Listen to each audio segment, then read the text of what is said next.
Point of view. You're lying in bed in the darkness. It's so quiet the only sound is the ringing in your ears. Suddenly, you hear a loud noise beside you. You jump and quickly reach for your phone. You've received a message from a gremlin. The hair on your arms stands up as you read their message containing a case suggestion. On today's episode, Laura and I will be covering 2 cases suggested by our gremlins. This is Grim.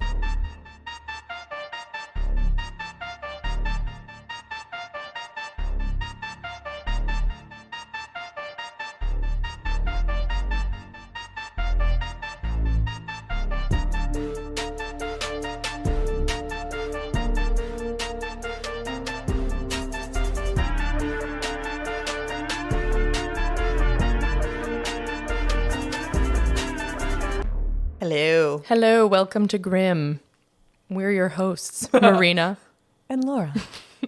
You're stuck with Laura and I again this week, so I don't know about Laura, but my case is very much solved.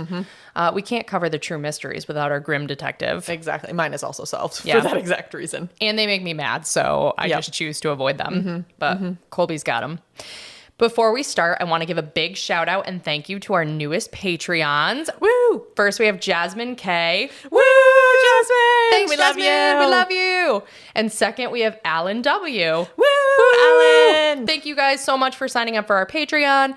If you want to support us, if you want some cool bonus episodes, want to help us set up a merch store, which we kind of did but haven't fully rolled out, and just want us to deliver the crispest audio to your ear holes, you can check us out at patreon.com and search Grim: a true crime podcast. And as I love to remind everybody, if you do the $5 a month tier, you can join our Discord server, which Alan did, and it's super fun, and we talk a lot, and I'll just keep saying it's fun. We do. You'll have to know what that is. Yeah, we talk about the cases that we cover. We talk about cases we haven't covered, and we also send pictures of our pets and memes. So, Yes. I don't know what else you would want in a group chat. What else could you ask for? Exactly.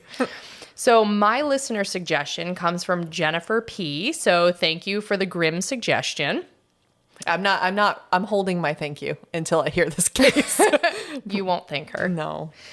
Today I'm going to tell you about the Griswold Home Invasion. It's a heartbreaking story that stems from a terrible decision made by someone who was in the throes of drug addiction. Oh, no.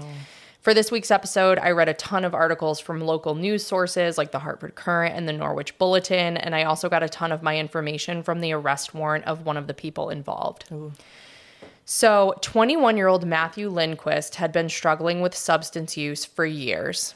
In October 2017, around Halloween, he was admitted to a rehab facility in Hartford to help with his addiction to opioids and heroin. Whatever success he had in rehab in October was short-lived, as he continued to struggle with his addiction and was looking for drugs that fateful night in December 2017. This is definitely going to be tragic all around because So tragic.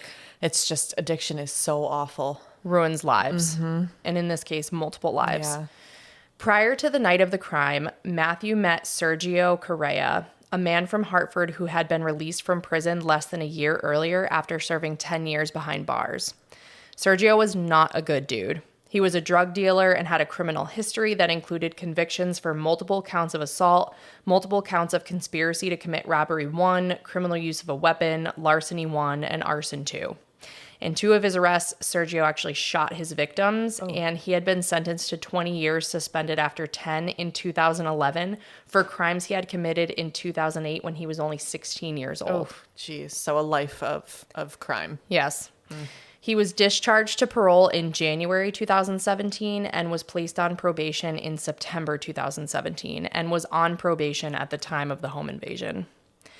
Sergio was that person for Matthew that Laura fears most in her life. Oh, no. Someone that crosses your path and ruins everything. Matthew needed drugs, but didn't have any money. Sergio had drugs and needed guns. With a desperate need to fuel his drug addiction, Matthew worked with Sergio to develop a plot in which Matthew would trade his parents' guns for drugs and cash from Sergio. Oh. Matthew was living with his parents, Ken and Janet Lindquist, in a quiet neighborhood in Griswold, Connecticut at 70 Kenwood Estates, where the family had lived since 1997.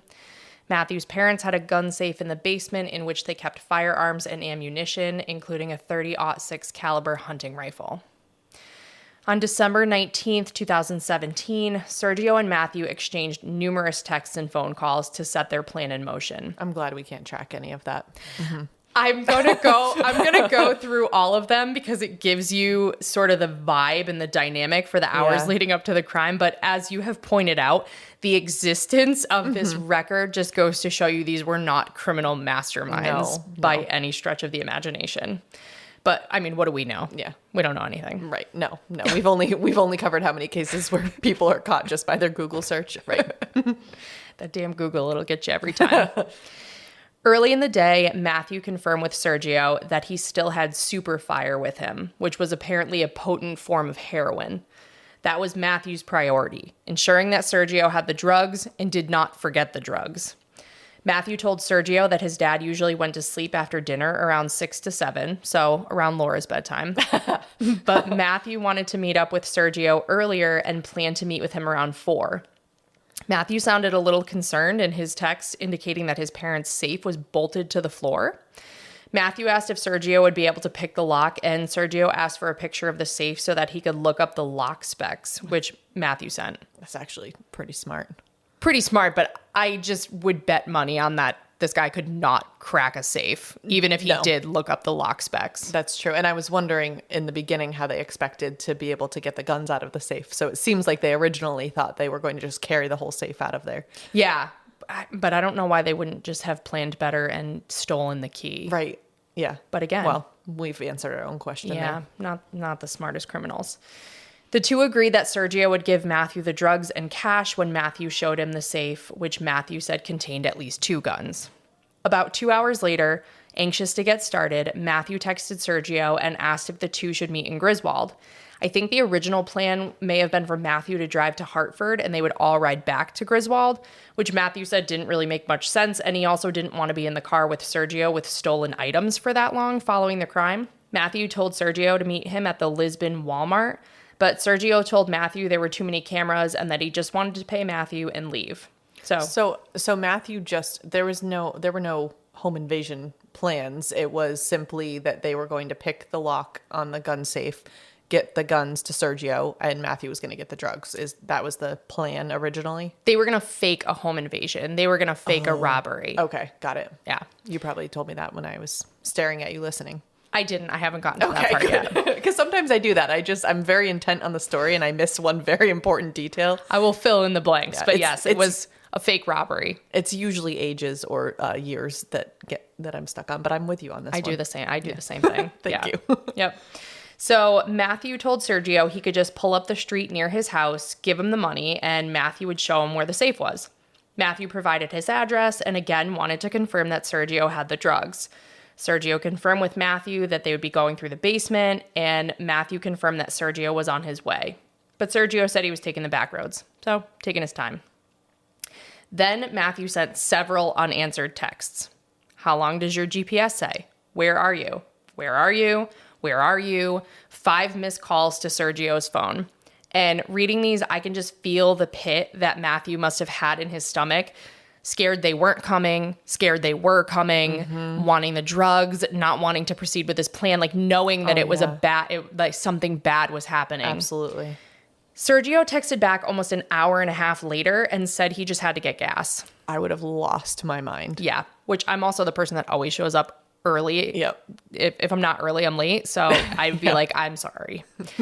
Matthew said it was a pretty fucked up thing, making him sit there waiting for nothing. Sergio assured Matthew that he was on his way and said he'd throw in extra drugs for the wait.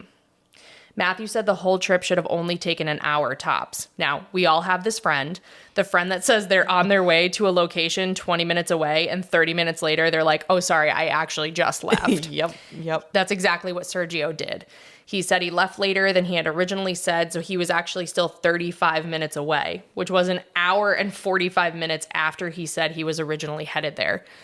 I would not have the patience for this because he's got to be so anxious and he's just waiting hours longer than he actually needs to. With no response. Right. That's the part that would kill me. Yeah, not getting a text back. Sergio finally arrived near the house around 12:30 a.m. and let Matthew know he was there. Matthew texted back about 10 minutes later and said, "It's been 12 minutes, dude. What the fuck? Dude, this isn't cool." At 12:46, Sergio texted Matthew, "You made me come here for nothing." 5 seconds later, there was a missed call on Sergio's phone from Matthew, and that's where the texts and calls ended. So Matthew initially didn't respond to Sergio's texts when Sergio arrived? I think he did, and then I think they couldn't find each other. Oh. Because he said that Sergio texted Matt and said, "I'm here." Right. And then he was like, "It's been 12 minutes, dude." Who said it's been 12 minutes? Matthew.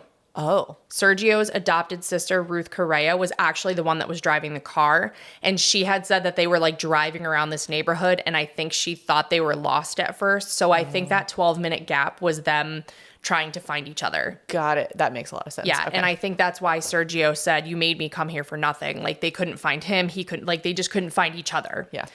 They did ultimately find each other. Unfortunately. Unfortunately, yes. Yeah, so Sergio had asked his sister if she wanted to go that night. He explained that the trip was for him to get guns in exchange for the drugs. Ruth and Sergio drove around the neighborhood until they saw Matthew in the street. They picked him up, and Matthew's initial question was about the drugs. And Sergio told him that he wasn't going to get the drugs until Sergio got what he wanted. Matthew and Sergio went over the plans for the staged robbery. Matthew confirmed the basement door was already unlocked, and the plan was for Sergio to tie up Matthew so that it looked like a robbery, and then Matthew would blame the robbery on two black guys.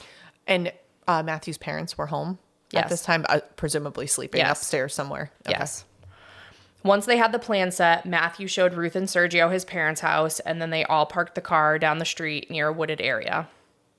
When they all got out of the car, Ruth said Matthew got fidgety and panicked, possibly changing his mind about the whole ordeal. He took off running into the woods. Sergio ran after him and caught him in the back of the head with a machete that he had in his car. What? Yeah, it escalates quickly. Yeah. Okay. Apparently he had this machete in his car, I think in the pit of doom. Yeah, well, fair. I mean, that's where I keep my machete. I was going to say, that But- and my cell phone. But Yeah. what? Yep. So Sergio chased after him, got him in the back of the head with a machete, and Matthew fell down. Sergio asked Matthew why he ran and said he was supposed to be his boy. Sergio then told Matthew that he was going to tie him up and duct tape his mouth because he didn't want him to scream. So Matthew understandably freaked out and started screaming and yelling. So Sergio started stabbing him with the knife. Sergio then handed Ruth the knife and told her to, quote, "get him." Ruth said Sergio guided her hand towards his body and made her stab Matthew at least 10 times. The two both continued to stab Matthew from his head down to his legs. When Matthew asked them why they were killing him, the two said they were going to call an ambulance, but they didn't. That just breaks my heart because, again, I fully believe and know that addiction is a disease. So my heart already breaks for Matthew. Right. It being caught in what he's caught in. And then he clearly did this out of desperation. It doesn't Right. make it okay, but it's out of desperation. But for that to be what I assume is his end, but I guess I will listen, is just so tragic. And then I don't even want to know the rest of what happens. It just breaks my, it gets way worse, awful. but it's absolutely devastating. Yeah. Matthew was stabbed a total of 67 times. Oh my God. His body just 50 feet from the road in the trees. And he did not survive. So the plan went to hell in a handbasket very quickly. I'll say. But Sergio wanted what he came for. The siblings left Matthew's dead body in the woods and headed to the Lindquist home, Ruth armed with a golf club and Sergio armed with a bat. The pair entered through the basement and found the gun safe, which, as they already knew, was bolted to the ground. The two went upstairs where Ken Lindquist was sleeping on the couch in front of the TV, which gives me Cheshire vibes. I just going to say that. Hate it. Yeah. I hate it. Yep. Ken either woke up or the pair woke him up. I saw it both ways, but either way, he told them to get out. Sergio began fighting Ken and hitting him repeatedly with the bat, demanding the keys to the gun safe. Ken told Sergio he wasn't getting shit. The family dog, a 4-year-old golden retriever named Skylar, went after Ruth, and she hit the dog so hard with the golf club that it broke, and the dog ran away whining. Oh, Yeah. I want to go home. I'm so sorry. This is so bad. This is so bad because those poor parents who were probably already having a really hard time with their poor son. I know they knew he was... They were Right. just trying to help him. Oh, Yeah. and I know I should care, and I do care a lot about humans, But there's I know the something dogs about get you. it really, really awful. I also have golden retrievers, so that may contribute to that. And they're only 4. My dog is 4. Oh, I'm so sorry. Okay, please. Well, I continue. So before we started this episode, I told Laura that this was a really terrible episode. And she was like, last week's episode was really terrible, but this is terrible on a whole another level. Yeah. So with the men yelling and the dog barking, Janet Lindquist woke up and came out to see what was going on. Ruth said that she grabbed her by the hand and led her to another room, telling her she didn't need to see what was going on. According to Ruth, she told Janet that she didn't want to hurt her and that they just needed the keys to the safe so that they could go.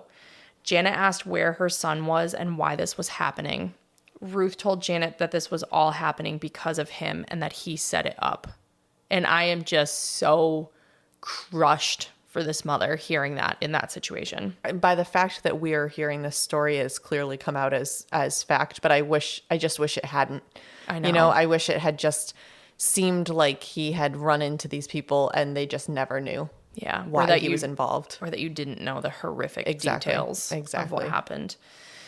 In the other room, Sergio beat Ken to death with the baseball bat, fracturing his skull into more than 30 pieces and causing traumatic brain injuries.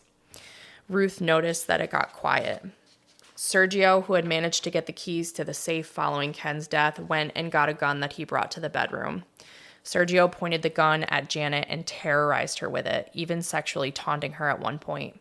He forced Janet to take off her underwear and was making disparaging sexual comments to her.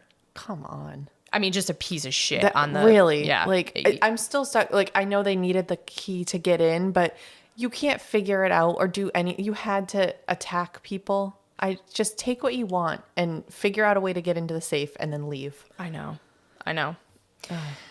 Ruth went around the house collecting more items. According to Ruth, Sergio told her to, quote, take care of Janet, as in kill her. But Ruth says she refused. Now, this is Ruth's version of events. Sergio may have told his girlfriend after the fact that Ruth had been the one to, quote, deal with Janet. But in any event, Ruth says Sergio then forced Janet onto her knees and shoved her face into the bed before attacking her with the bat. The injuries to her head could have been fatal, but she survived. Continuing to make noise, Sergio proceeded to get a shoelace and strangled Janet with it with his foot in her back, stopping when she fell silent. Ruth and Sergio proceeded to start packing up Matthew's car with the guns, jewelry, items from the home, and the family's Christmas presents. While in the house, Ruth said she could smell feces, and Sergio said, and I'm paraphrasing, this guy really shit himself. Just for a moment of levity, because this is so grim. It's really, really fucking awful. So grim. One article I read said that the pair stole bags of Christmas items. And when I first read that, I forgot that it was December and was thinking that she was talking about stealing like garland and tinsel from like storage. Decorations. Yeah, but no, instead they stole all the family's Christmas presents. Like which, a murderous Grinch. yes. Yeah. Which sucks ass as well. But I just thought that was a slightly funny anecdote just to break the tension. Yep.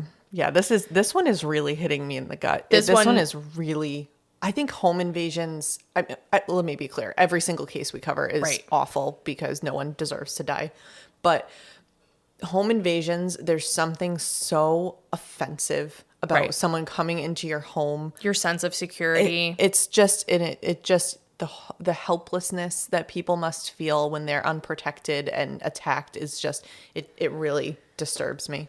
It's also, so obviously we talked about Cheshire too. It's the brutality of these cases. Yes. For whatever reason, these people don't go in and just, put a bullet in their head while they're sleeping and then steal their stuff. Like, it is hours of this going on. And it's just, I think it's putting yourself in that mind space set, even like just for a moment that just like I've had chills the whole time I've been talking about this episode. Like, and it's just terrible. I know we joke about the dogs hit us harder, and I don't mean that I don't care about the humans who lost lives here. I know. But I think that there's something, because I have dogs, there's something that is exactly that. I can picture this exact scenario, and it just makes it that much more real. And of course I'm picturing my 4-year-old golden retriever, so I can't stay too long on that topic. Yeah. So I think that's exactly it. It could be any one of us. Yeah. And that is why this is my worst fear. Yeah. And we're 2 pages in and you're still stuck on the dog, so. I know. It's so sad. It's so sad. The whole thing is so sad. All of it. Yeah, it's really. And infuriating. I told you it was a really shitty case. So thanks a lot, Jennifer. Yeah, Jennifer. Appreciate it. Just kidding. Love you. On the last trip into the house for items, Ruth went to the bedroom and saw Sergio was again choking Janet. Janet had still been alive, and Sergio caught her reaching for a phone. Sergio grabbed the bat again and hit Janet in the back of the head about 4 to 5 times. Once Ruth and Sergio had everything they wanted, they went to the basement, found whatever strong-smelling flammable liquids they could, and proceeded to pour the liquid all over the basement and up the stairs. Sergio then lit the liquid with a lighter, and they walked out. Janet was still alive when the fire was lit. She died from a combination of blunt force trauma, smoke inhalation, and burns, and Skylar also died in the fire. I presume that was the dog. That was the dog. This, aside from maybe Cheshire, this one may be one of the worst. It's unbelievably brutal. Holy shit. The Lindquists had been terrorized for about 4 hours, from 12:45 a.m. when they first met up with Matthew until around 5 a.m. is how long the Correas were in the house. Sergio drove Matthew's car back to his Galant, and Ruth got out and into the driver's seat of her brother's car. Ruth followed her brother out of the neighborhood, and they drove about a half hour away and parked near an abandoned building. They put all the property from Matthew's car into Sergio's car. They then drove 5 minutes further before stopping again. Sergio told Ruth to stay parked, left in Matthew's car, and then returned about 5 minutes without the other car. Ruth and Sergio then went home to Hartford and arrived around 7 a.m. So that is what happened. Let's talk about the police investigation and the trial for a minute.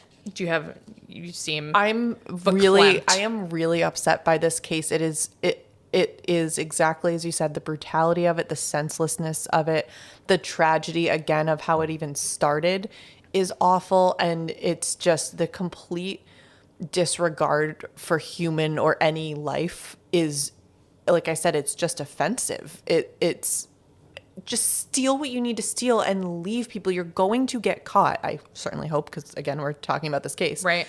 You're going to get caught.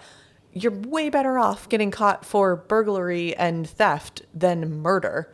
So just leave everybody alone. But it's obvious that they enjoyed it because he was taunting her, and it went on for 4 hours. That's insane. I can't fathom. I just can't fathom it. At 5:12 a.m. on December 20th, 2017, neighbors called 911 to report a fire at the Lindquist home.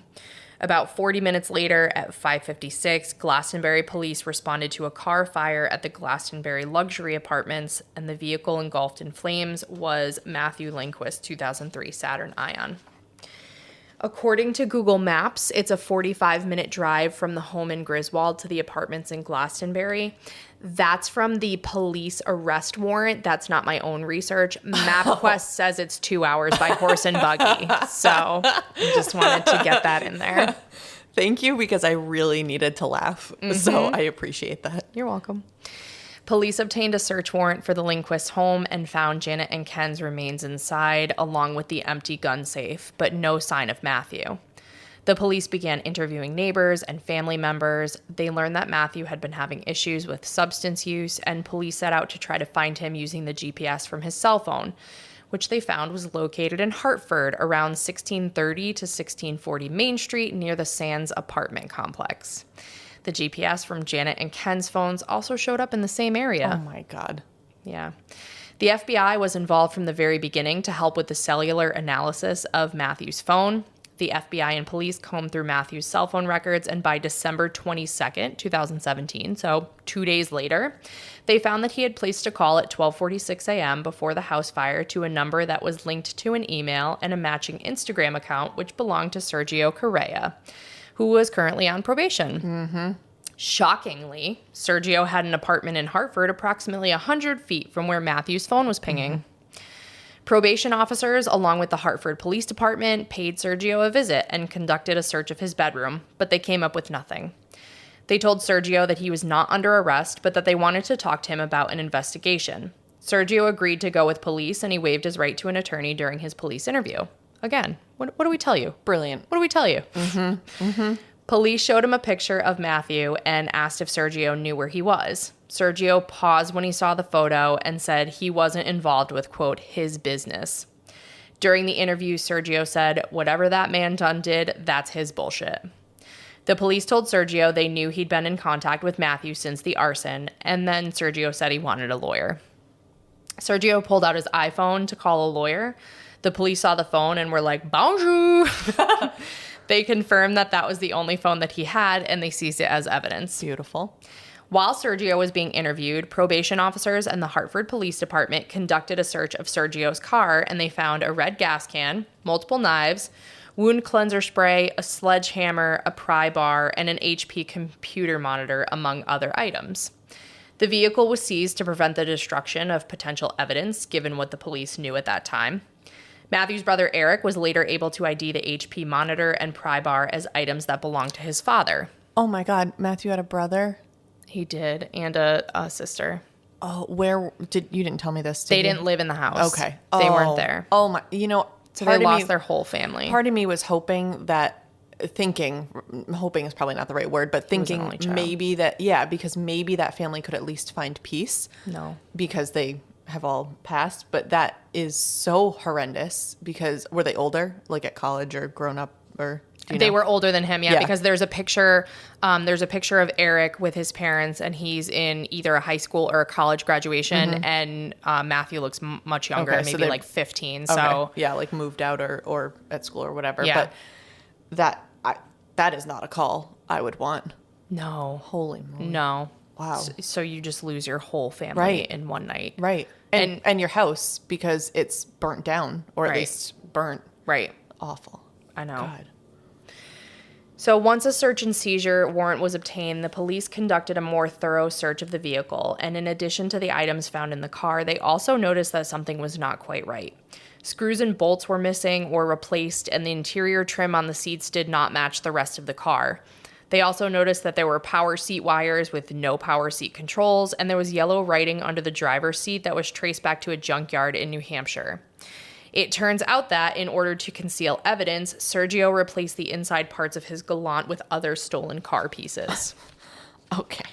Not the dumbest idea we've heard thus far. No, I guess. But it's not working for you. No. But not the dumbest we've heard. Yeah. On January 5th, 2018, detectives met with and interviewed an employee of the Sands apartment complex where Ruth lived. And this apartment complex is like 100 feet from where Sergio is living. The man said that on either December 24th or December 30th, he was approached by a woman named Ruth. He said her brother, known as Giovanni or Gio, lives in the complex behind the apartments. I think Gio. I think he went with I get maybe an alias.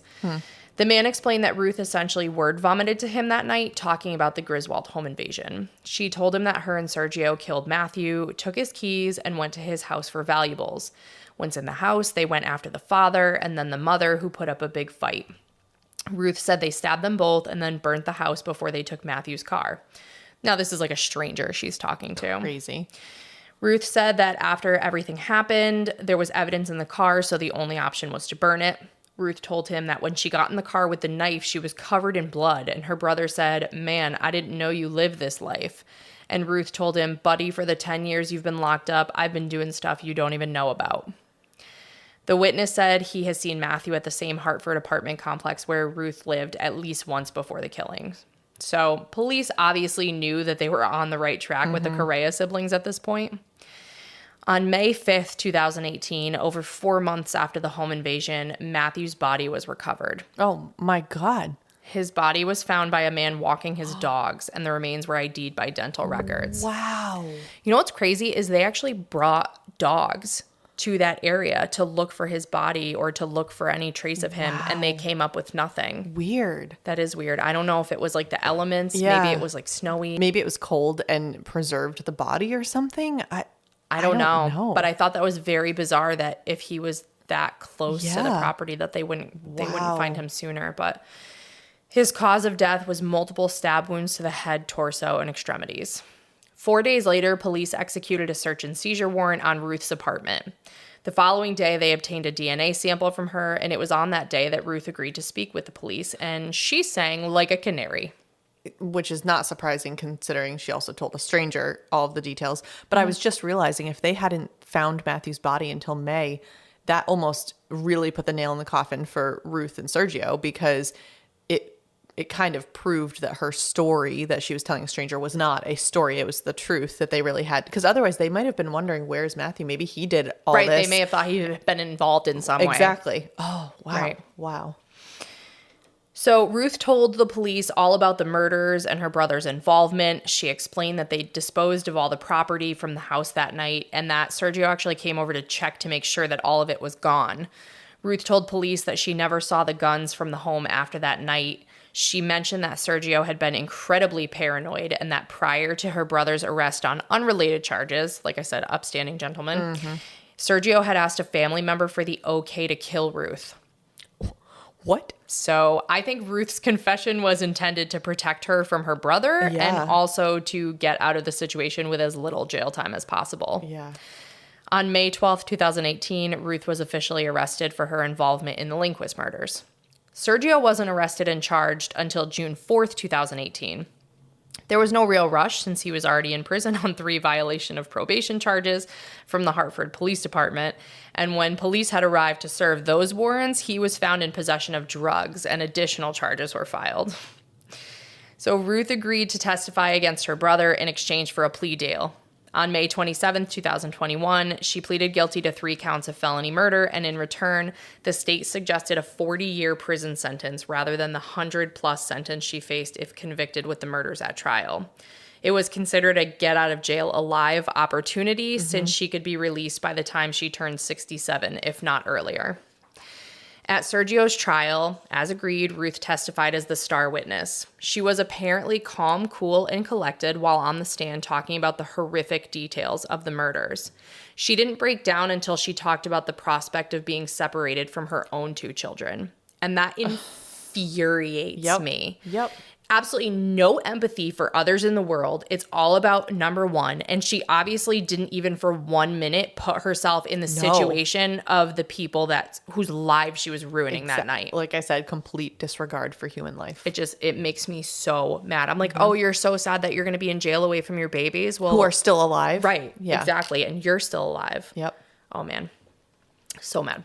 On December 14th, 2021, almost 4 years after the murders, Sergio was convicted of 13 of the 14 crimes with which he was charged, including 2 counts of felony murder for murdering Janet and Ken during the commission of a crime, 3 counts of murder, and 1 count of murder with special circumstances for committing 2 or more murders during the same crime, 2 counts of second-degree arson, 2 counts of first-degree robbery, first-degree burglary, and home invasion.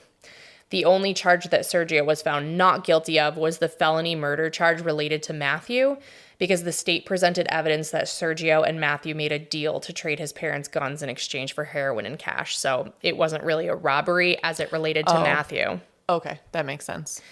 On May 3rd, 2022, Ruth and Sergio were both sentenced. There were victim impact statements read from Janet and Ken's daughter and son, explaining the devastation this caused to their lives. Eric said, "Your Honor, there's no sentence you can issue in accordance with existing law that is harsh enough to allow me or many of the friends and family in court with me to receive justice for the heinous acts of this man."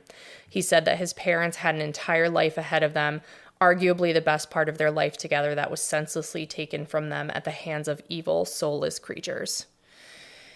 Ruth was sentenced to 40 years, and at her sentencing, she said, "There's nothing I can say that will take away the hurt, the pain, and as sorry as I am, words don't matter." At Sergio's sentencing, he said that he wanted to represent himself because he wanted to file motions that his lawyers refused to. He said, "It's my life. I'm the one who has to do the time for a crime I didn't commit." Oh, please. Sergio was sentenced to life in prison plus an additional 105 years by Judge Hunchu Kwok. Good. Judge Kwok said he was at a loss for words on the brutality and vicious acts of violence. Speaking to the Lindquists, he said, "I don't know if this will bring you closure, but I hope it brings finality to your suffering." Sergio appealed, and his brief is currently due to the Supreme Court by April 17th, 2023. I made a flicking motion. Like, get out of here, you little bug. It's just offensive. I can't find another word. I know.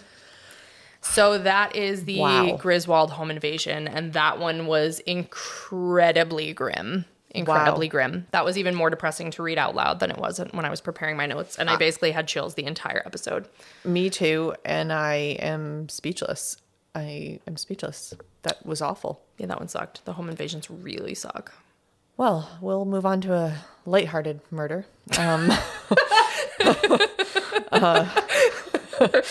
Oh man, I needed that moment of levity. Me too. It is. Me too. And it is not lighthearted, but it is not quite as brutal. It's heavy in here. All right. So I have to get my head in my own case. I'm so overwhelmed by yours that I have to remember. But I'll start by saying I apologize profusely to the gremlin that suggested this case. We did not write your name down when we wrote down the suggestion and added it to the list. We have since started doing that. But if it was you, let us know on our Instagram, which of course is at Grim Crime Podcast, or Facebook, Grim, a True Crime Podcast. I would love to know, and I am sorry. But thank you very much for the suggestion. I too combed the messages, and I also wonder whether it was somebody that mentioned it to us in person, because that would not be recorded. Okay, that would make me feel better. I'd still like to know. Yeah, thank you. Let us know. Or you can shoot us an email, or text us, or send us a carrier pigeon, whatever. Smoke signal. It's all fine. We respond to all of those things. We really do, though. We do. Okay, I'm still like, my heart is racing from the last case. Way to go, Jennifer. You ruined Laura. You broke her. Oof. You broke Laura. Yeah. Man. So the victim of my case today is Mackenzie Cowell. And of course, I'd like to begin by telling you about her. Mackenzie Nicole Cowell was born on April 1st, 1992, to parents Reed and Wendy, joining her older brother, Colby, born 5 years earlier. The family lived in Wenatchee, Washington. Wenatchee is right smack dab in the middle of Washington state and is known as the apple capital of the world. I do believe we talked about this in a previous episode because we were talking about where people get apples. And I remember Colby bringing up Washington. Oh, Washington apples. Mm-hmm. And we said it was a New England thing too, though, right? Exactly. Yeah, we've had this conversation. Yeah, exactly. Welcome to Grimm. Guys, if you know what episode that was, let us know, because I'm sure you guys do. We don't remember.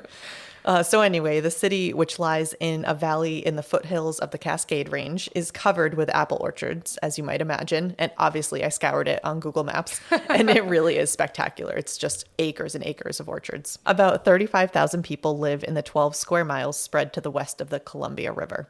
Mackenzie's parents later divorced, with Reed remarrying to a woman named Sandy Francis and Wendy dating a man named Joey Fisher. But that didn't stop Mackenzie from excelling. By 2010, she was a successful senior in high school, including dancing with the high school dance team named the Appleettes. Oh my gosh, which I loved. Love that. And also taking cosmetology classes at the Academy of Hair Design in town. Okay. This was her real passion. She loved modeling, fashion, makeup, all of that.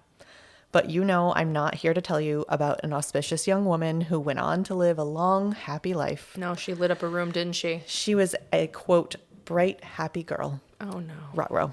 Oh, no. It was Tuesday, February 9th, 2010. Mackenzie, less than 2 months shy of her 18th birthday and braces still sparkling on her teeth, had finished her high school classes for the day and was in the midst of her afternoon classes at the Academy of Hair Design. Around 3 o'clock, she asked a classmate if she needed to sign out from the school if she'd only be gone 15 minutes.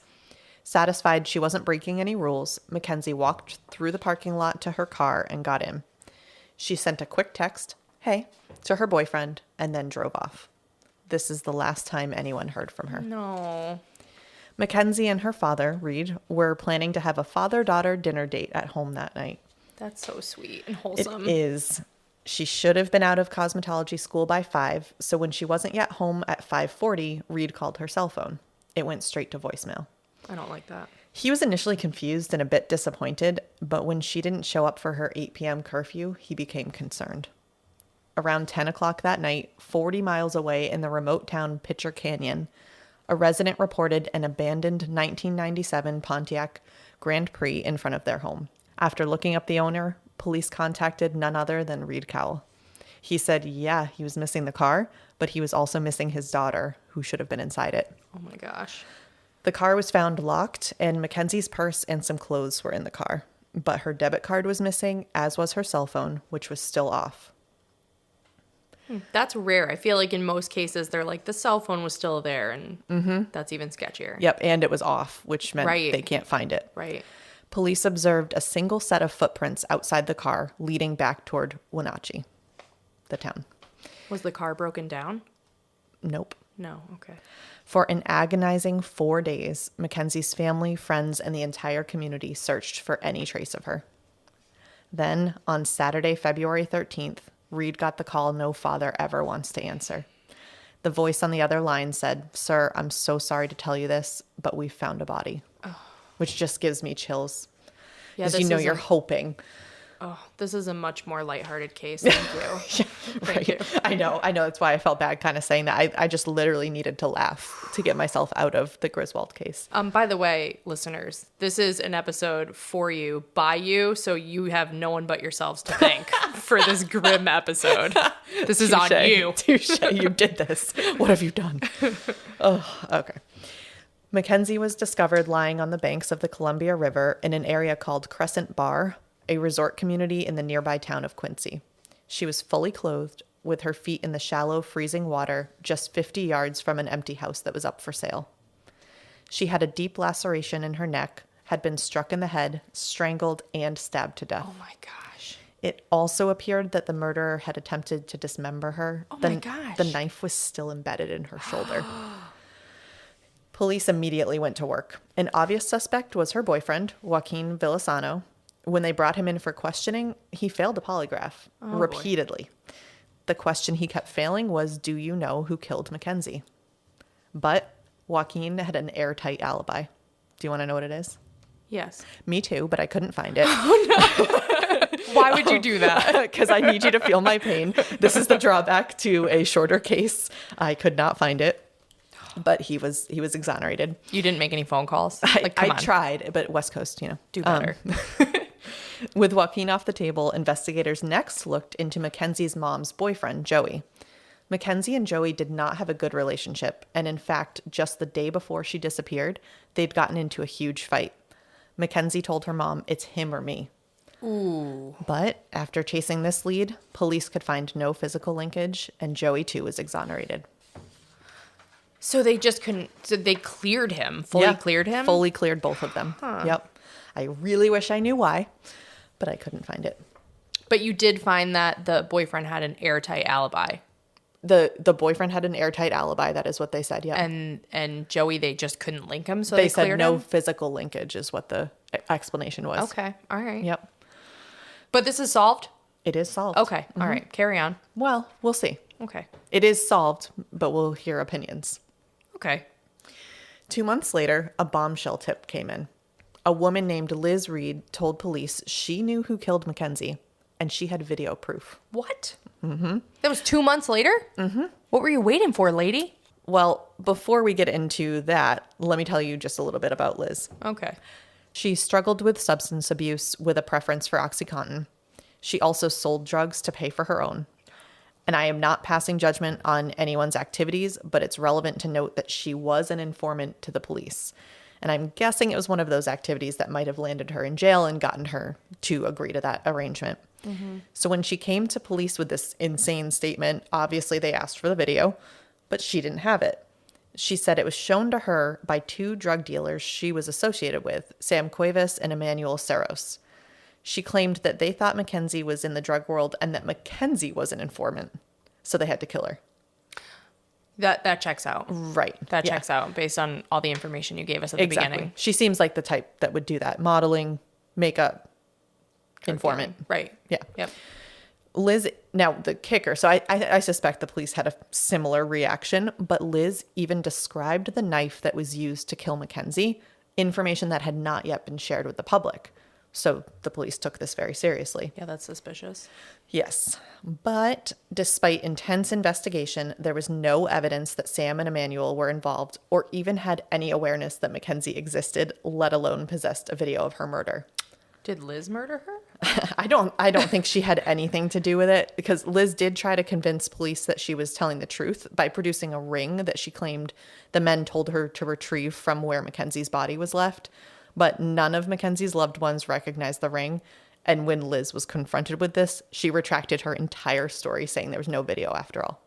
What the fuck? Exactly my thought. Okay, I just thought of that Dane Cook skit where like people want to be really important when the police are investigating something and they're like, I heard the crash. I was in the kitchen washing a dish. Why aren't you writing this down right now? I heard it. I said, fuck shoes. And I ran outside. No, I didn't see anything, but like I heard it. That is how I feel about Liz. And I'm infuriated on their behalf, on the police and family's behalf, that they wasted time looking at this. Because what I don't get is how she described the murder weapon. Because at first I thought she just said that it was a knife. And I'm like, all right, well, I could have probably guessed that it was a knife as a guess. But if she described it, that's kind of strange. But I don't have enough detail to know how well she described it. And then I was thinking, well, if she's an informant to the police, was she maybe spending any time around officers or at the station? Maybe she picked up just the tiniest bit. Or again, maybe she just guessed. I don't know. But very frustrated. Maybe she was really good at Clue. That was actually my first thought. She's like, she died on the shore with a blade, with a knife. Yes.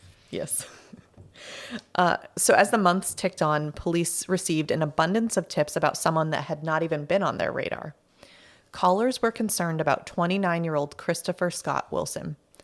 I read conflicting information about exactly what Chris's connection was. In some articles, it said he lived in the apartment below the cosmetology school because his mother owned the building. In others, they say he was a classmate at the school. It may have been both, so we'll go with that. Okay. I'll buy it. Yeah, it works for the story. Chris didn't fit in, to say the least. Wenatchee was a very straight-laced, tight-lipped, white picket fence type of town, from what I can gather. Chris worked at a funeral home, had a Hannibal Lecter tattoo, and was active on serial killer forums online. You don't like to hear about that. No. And while maybe disturbing for the people of Wenatchee, though, those characteristics alone wouldn't have made him a suspect in a murder case. But what did make police look twice were the specific statements from witnesses. Okay. Yeah, because I was just thinking that we're pretty weird and we like serial killers. And I wouldn't have a Hannibal Lecter tattoo, but like I bet you somebody pretty cool does.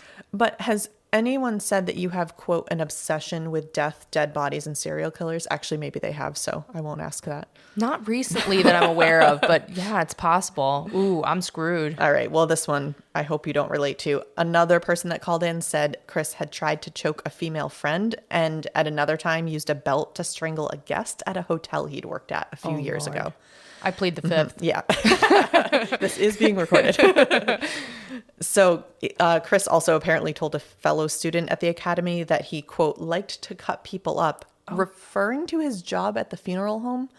And last I checked, that's not what you do there. Oh, do they cut them at all when they embalm them? I don't. I don't think it's a concerning statement, to say the least. Oh, for sure. Yeah, definitely. Yeah. But the most chilling thing to me, at least, was he was seen on surveillance tape leaving the academy just over a minute after Mackenzie left the day she disappeared. So following her, basically. Okay. Chris was arrested on Thursday, October 7th, 2010. But again, even with the tips about his fixation on death and killing, it likely wouldn't have been enough to charge him with Mackenzie's murder. Right. The police also had physical evidence. Ooh. Among the calls into the station about Chris, 3 people reported seeing someone who matched his description walking down the road from where Mackenzie's car was abandoned the afternoon she'd gone missing. Okay. DNA on duct tape found near Mackenzie's body was matched to Chris, and Mackenzie's blood was also on the tape. They got you, fucker. Definitely. And that, again, that alone would have felt pretty good. Right. But this was just enough to get investigators probable cause to search his apartment. They scanned that with luminol. The carpet in one of the bedrooms lit up like a Christmas tree. Oh my gosh. So, of course, they cut a patch out to test it. To no one's surprise, the DNA was a match to Mackenzie. Wow. Like hook, line, and sinker. They Exactly. have him. And the question that comes up is, why was Mackenzie even in, Chris's apartment? If you could argue, and I mean, it was plenty of blood, but if you could make an argument about why she was in there. His family and friends say they were friends, but there's no digital proof of this. Nothing on her phone or his, no Facebook friends, nothing like that. And during an interview that Chris did with 48 Hours, he said they didn't even have a relationship. So, very strange. Another damning piece of evidence, as if we didn't have enough, was a video taken by one of Chris's friends, Tessa Scheilman. She videoed while she walked around his apartment as he was preparing to move out, and the two were discussing his security deposit. Chris can be heard asking if she thought the apartment was clean enough. She says, clean enough for what? Considering? Yeah, it's clean enough considering. And then she zooms in on the carpet where the investigators found the blood. Oh, what the fuck? Uh-huh. Mm-hmm. So Tessa was also arrested, but ultimately released. Of course, they considered charging her with helping Chris, since there were pictures on Chris's computer of Tessa posing as a dead person on the spot where Mackenzie's blood was found. Oh my God. Also, he's not getting the security deposit back because you lose it for like a nick on the wall. So like dead bodies in the carpet fibers. No. That being said, do you think the landlord's going through with luminol? I don't know. You know? I wouldn't put it past them. They will paint over a cockroach, but they do pull out the black lights for the security deposit inspection. That's so true. That's so true. I don't think you want to do a black light in many men's apartments. Going back to that Family Guy episode where they turn it on and there's like sheep and cows and like raccoons on the bed. Exactly. No, I don't think that Tessa was actually involved at all in the murder, but I definitely think she was complicit in knowing, she definitely knew what was happening. I don't think those were all just coincidences. So did Joaquin know him? Did he know Chris? Because I don't think so. Why did he fail the polygraph about who killed her if he knew who killed her? I don't know. And they interviewed him on 48 Hours and he says, like, yeah, of course I know now. But it's interesting that the question he failed was, do you know who killed Mackenzie? Like, what is the correct answer to that? Was he saying no when it was a lie? I guess that would have been the fail. But yeah. So I think it was just further proof that polygraphs don't really tell that much, because he definitely was not involved. There's absolutely no indication to show that he was involved. So I don't know. Was he upset? I know that all the baselines are supposed to address if you're nervous or all that, but that's why it's junk science. Yeah, exactly. Yeah. I did try to look up stats, but the only stats are like from the Polygraph Institute of America or whatever it is. They're like, it's incredible. Exactly. Yeah. I was like, that's not what I'm looking for. Anyway, all of this was definitely enough to charge Chris with first-degree murder. Grim fact, Chris's lawyer also had Ted Bundy as a client. Wow. Which I thought was very interesting. Wow. Was it interesting? It was so interesting. Wow. That's why it's a grim fact. Wow. Their case was hinged on corruption. So I think they basically were like, all right, the physical and circumstantial evidence, we're pretty screwed. So we'll go with corruption of the police. They set him up. They said that the police had planted the blood in Chris's apartment. Mm-hmm. I do think this is outrageous. The only interesting point I'll give his lawyer was that Mackenzie's jugular was cut. So you would think that there would be blood everywhere, and it wasn't. It was just kind of pooled on the floor. But I don't know that that's enough proof. Like, that does not outweigh all of the other things in my mind. Why? Like, we go back to Occam's razor. Mm-hmm. Why would the police frame him and plant blood in his apartment? Right. The simplest solution is that he murdered her in his apartment. And they weren't even looking for him until they received all these tips, which again, I know just being different doesn't mean that you murdered someone, but they didn't do all of that. No. I also will note that Chris was obsessed with Dexter. So it's possible he put some plastic up, didn't do a great job. I don't know. Side note, that's a great show. It is a great show. Yeah. I'm guessing many of our gremlins have watched it. Yes, that's a great show. So remember our friend Liz Reed? Yes. She also came back into the picture. Okay. She was, again, the one who claimed to have seen a video of Mackenzie's murder. Yep. I remember her. She basically said, just kidding. I did see a video and I'll testify to it during Chris's trial. Incredibly credible. Mm-hmm. I'm sure there was no payment or other incentive involved there. Mm-hmm. Right. Now, before the trial in April 2011, Chris was given the offer to plead guilty to manslaughter and serve just 6.5 years in prison, which he should have immediately said yes to. Yeah, that's a pretty good deal. He declined, saying he was innocent and would not plead guilty to something he didn't do. I hate it when they say that because you always are like, what if they are actually innocent? Well, and that's why I said this is solved. Well, there's not that much left, so you'll figure it out soon. But is it? So I do want to discuss that at the end. Okay.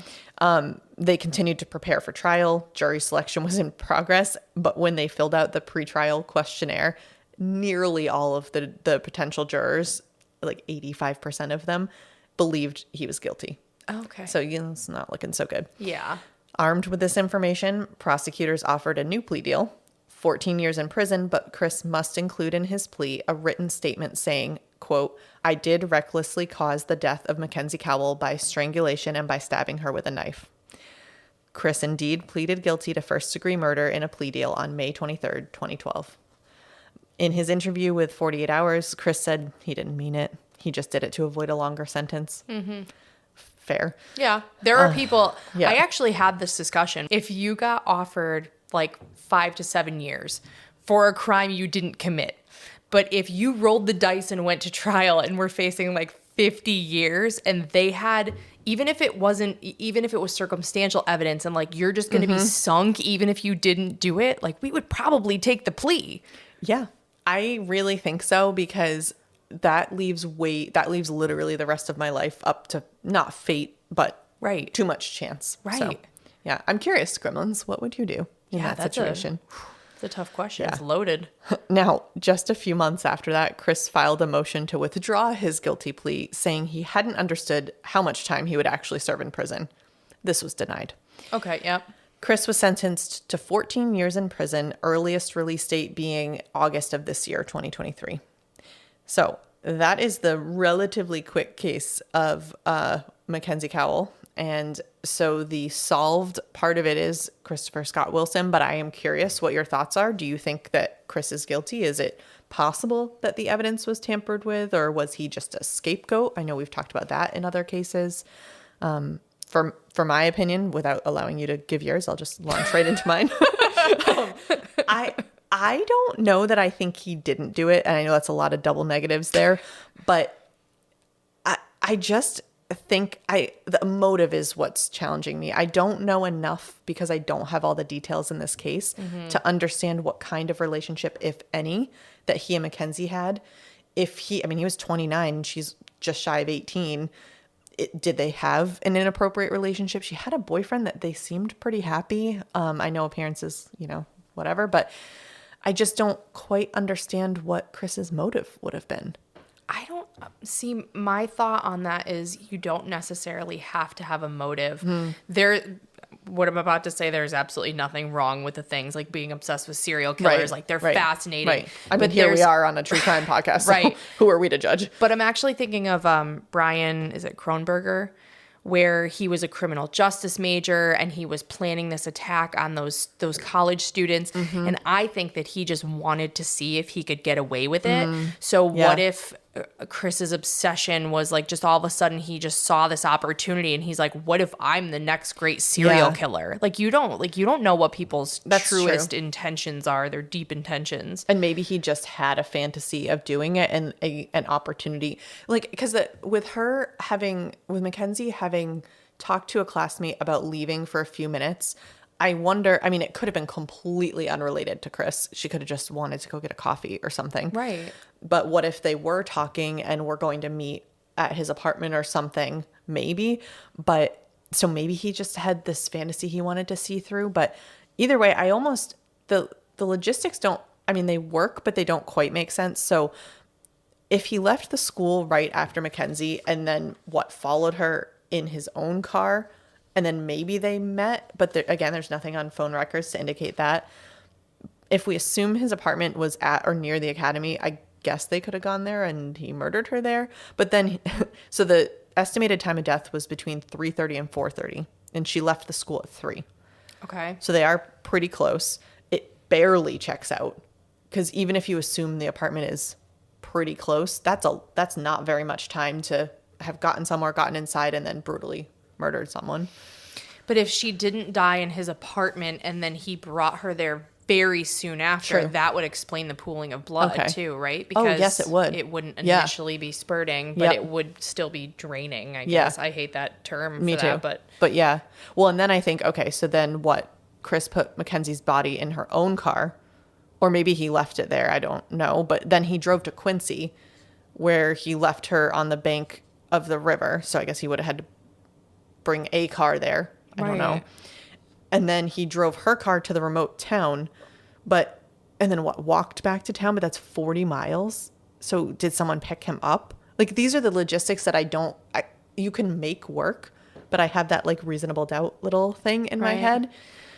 And again, I went to the maps for all of this. So Pitcher Canyon, which is the remote town where her car was found, is southwest of Wenatchee. Quincy, where her body was found, is southeast. And as we say out here, you can't get there from here. You would have to go right back through Wenatchee.